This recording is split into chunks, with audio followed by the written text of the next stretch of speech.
Is your brain the greatest antagonist in your life? Is irrational fear at the core of the majority of your greatest stressors? Do you ever have the hunch that you are almost seeking out problems, creating issues where they do not exist, overreacting, overthinking, and catastrophizing? If you said yes to this, congratulations, you are self-aware. You are also just like anybody else. If you feel like you are always subconsciously scanning your life, trying to identify the next thing to worry about, the next potential threat to fear, you will be right. What we fear most is what our minds identify as the least likely threat that we cannot control. If the threat is highly likely, we don't fear it. We respond to it. That is why most worry comes from not just identifying the one thing we cannot control, but the one small, unlikely thing we cannot control. So, why do our minds need this? Can't we just enjoy what we have and be grateful? To a point, absolutely. But our minds also need adversity. That's the reason why our own minds keep creating problems, even if there aren't any in front of us.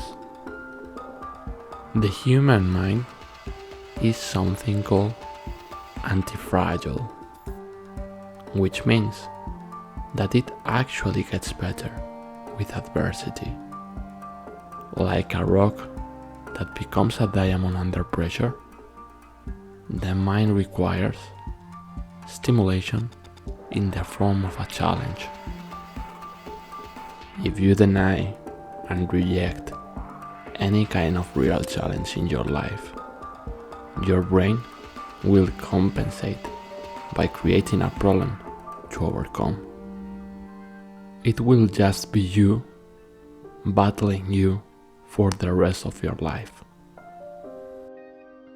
The cultural obsession with chasing happiness, shielding oneself from anything triggering, and the idea that life is primarily good and any challenge we face is a mistake of fate are what actually weaken us mentally.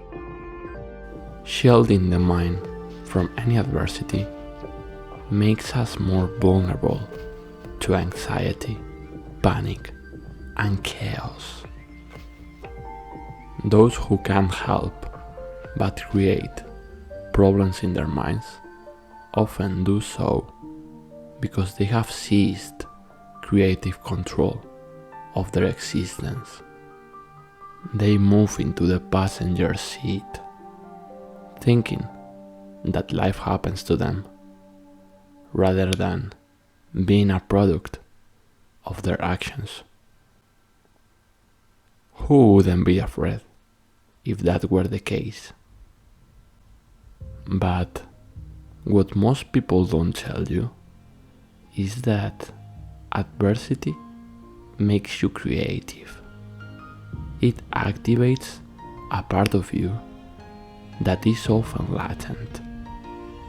It makes things interesting. Part of the human narrative is wanting something to overcome. The trick is keeping it in balance,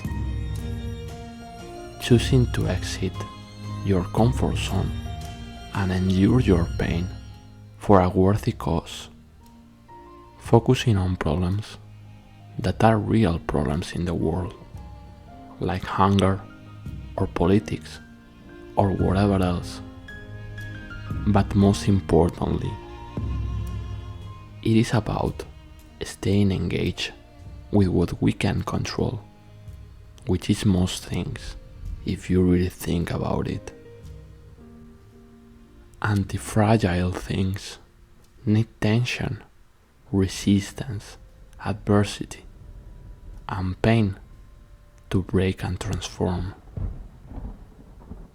We get this by deeply communing with life and being part of it rather than fearing our emotions and sitting on the sidelines.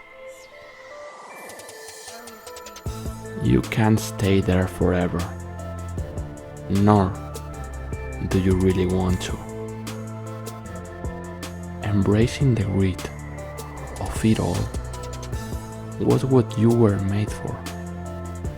Lean in and start living